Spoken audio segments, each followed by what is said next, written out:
Big Boss Malayalam 5 സീസണുകൾ കഴിഞ്ഞ് 6ാം സീസണിലേക്ക് കടക്കുകയാണ്. Season 6ന്റെ logo ലോഞ്ചിങ്ങും first പ്രൊമോയും ഒക്കെ ഏഷ്യാനെറ്റ് പുറത്തുവിട്ട് കഴിഞ്ഞു. ഇനി ഓരോ ദിവസങ്ങളിലായി അപ്ഡേറ്റുകൾ എത്തിക്കൊണ്ടിരിക്കും. അപ്പോൾ നമുക്കും എന്തെങ്കിലുമൊക്കെ ബിഗ് ബോസുമായി ബന്ധപ്പെട്ട് സംസാരിക്കാൻ വേണമല്ലോ. കഴിഞ്ഞ സീസണുകളിലെ വെച്ച് മികച്ച സീസൺ ഏതെന്നൊന്ന് നോക്കാം. ഇനിയുള്ളത് വ്യക്തിപരമായ അഭിപ്രായം മാത്രമാണ്. എൻ്റേത് മാത്രമായ കാഴ്ചപ്പാടിൽ മികച്ചത് എന്ന് തോന്നുന്ന സീസണായിരിക്കും പറയുന്നത്. നിങ്ങളപ്പോൾ നിങ്ങളുടെ കാഴ്ചപ്പാടിൽ മികച്ചത് എന്ന് തോന്നുന്ന ബിഗ് ബോസ് സീസൺ ഏതാണെന്നും അതിന്റെ കാരണവും ഒന്ന് കമന്റിൽ ഇടുക. അതുപോലെ തന്നെ ചാനലും മറക്കാതെ ഒന്ന് സബ്സ്ക്രൈബ് ചെയ്യുക.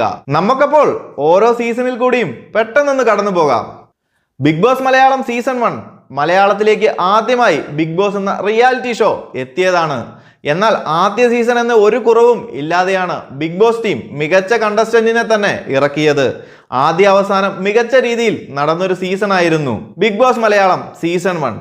ബിഗ് ബോസ് പ്രേക്ഷകരെ എല്ലാം തൃപ്തിപ്പെടുത്തി ബിഗ് ബോസ് ഷോയുടെ ആവേശം പ്രേക്ഷകരിലേക്ക് എത്തിക്കാൻ സാധിച്ചൊരു കംപ്ലീറ്റ് പാക്കേജ് ആയിരുന്നു സീസൺ 1.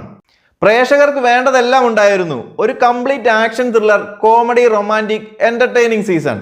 നല്ലൊരു ടൈറ്റ് കോമ്പറ്റീഷൻ ഒടുവിൽ സാമുപോന്റെ വിജയത്തോടെ സീസൺ 1 മികച്ച രീതിയിൽ അവസാനിച്ചു.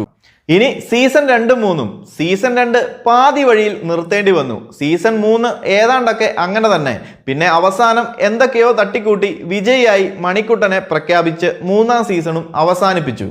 അപ്പോൾ സീസൺ 2നും 3നും മികച്ചൊരു സാറ്റിസ്ഫാക്ഷൻ പ്രേക്ഷകർക്ക് കൊടുക്കാൻ സാധിച്ചില്ല. 2 ഫ്ലോപ്പ് സീസണുകൾ കഴിഞ്ഞ് എത്തിയ ബിഗ് ബോസ് മലയാളം സീസൺ 4 പ്രേക്ഷകരെല്ലാം വളരെ പ്രതീക്ഷയോടെ തന്നെയാണ് ഏറ്റെടുത്തത്.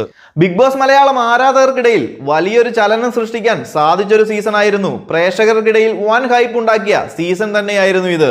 ഒടുവിൽ ബിഗ് ബോസിന്റെ സൈഡിൽ നിന്ന് പോലും നല്ല രീതിയിൽ പാർഷ്യാലിറ്റി തോന്നിച്ച നിമിഷങ്ങൾ പോലും ഉണ്ടായി.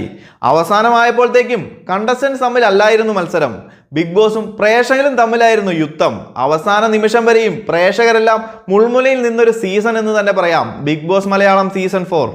എന്നാൽ പിന്നീട് അങ്ങോട്ട് നടന്ന പല പ്രശ്നങ്ങളുമെല്ലാം ആ സീസണിന്റെ തന്നെ ഭംഗി നശിപ്പിച്ചു. അതുകൊണ്ട് തന്നെ സീസൺ 1ന് മുകളിൽ മികച്ചത് എന്ന് സീസൺ 4നെ പറയാൻ പറ്റില്ല. ഇനി സീസൺ 5ലേക്ക് വന്നാൽ പ്രേക്ഷകർക്കിടയിൽ വലിയ ചലനങ്ങളൊന്നും സൃഷ്ടിക്കാൻ സാധിക്കാതെ ആദ്യ അവസാനം ശോകമായിരുന്ന ഒരു സീസൺ എന്ന് തന്നെ പറയാം. എതിരാളികൾ ആരുമില്ലാതെ ഒരു 1 മാൻ ഷോ നടത്തി അഖിൽ മാരാർ വിജയിയായ സീസൺ. മറ്റു സീസണുകൾ വെച്ച് നോക്കുമ്പോൾ സീസൺ 5 ഒരു ഹാപ്പി എൻഡിങ് തന്നെയായിരുന്നു. Season of love and friendship എന്ന് വിശേഷിപ്പിച്ച ഒരു സീസൺ കൂടിയായിരുന്നു Bigg Boss Malayalam season 5. Bigg Boss ഹൗസിൽ നിന്ന് ഇറങ്ങി കണ്ടസ്റ്റൻസ് എല്ലാം ബിഗ് ബോസ് ഹൗസിനുള്ളിൽ നടന്ന പ്രശ്നങ്ങളെല്ലാം അവിടെ തന്നെ ഉപേക്ഷിച്ച് പുറത്തിറങ്ങി എല്ലാവരും പരസ്പരം സപ്പോർട്ട് ചെയ്ത് മുന്നോട്ട് പോകുന്നൊരു മാതൃകാ കാഴ്ചയാണ് കണ്ടത്. അപ്പോൾ സീസൺ 5 നല്ല രീതിയിൽ അവസാനിച്ചുവെങ്കിലും മികച്ചൊരു സീസൺ എന്ന് പറയാൻ സാധിക്കില്ല. അതുകൊണ്ട് തന്നെ എൻ്റെ ഒരു വിലയിരുത്തലിൽ ഇതുവരെ നടന്ന സീസണുകളിൽ എല്ലാ ആസ്പെക്റ്റുകളും വെച്ച് നോക്കുമ്പോൾ മികച്ച സീസണായി പറയാൻ പറ്റുന്നത് ബിഗ് ബോസ് മലയാളം സീസൺ 1 തന്നെയാണ്. നിങ്ങളുടെ അഭിപ്രായം കമന്റിൽ ഒന്നിടുക. അപ്പോൾ ബിഗ് ബോസ് അപ്ഡേറ്റുകളുമായി മറ്റൊരു വീഡിയോയിൽ കാണാം.